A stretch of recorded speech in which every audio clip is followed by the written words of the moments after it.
Bumaba pa ang unemployment rate o bilang ng mga Pilipinong walang trabaho na naitala sa 3.6% noong November 2023. Sa report ng Philippine Statistics Authority, katumbas ito 36 sa kada 1,000 na individual na nasa labor force. At ayon sa National Economic and Development Authority o NEDA, ito na ang pinakamababang naitalang unemployment rate simula taong 2005. Kaugnay niyan, naitala naman ang employment rate o bilang ng mga Pilipinong may trabaho sa 96.4% o katumbas ng 49.64 na milyong mga individual.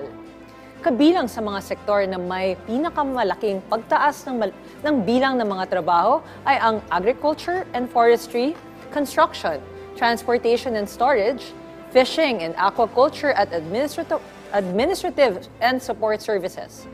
Samantala, naitala naman ang underemployment rate nitong November 2023 sa 11.7%.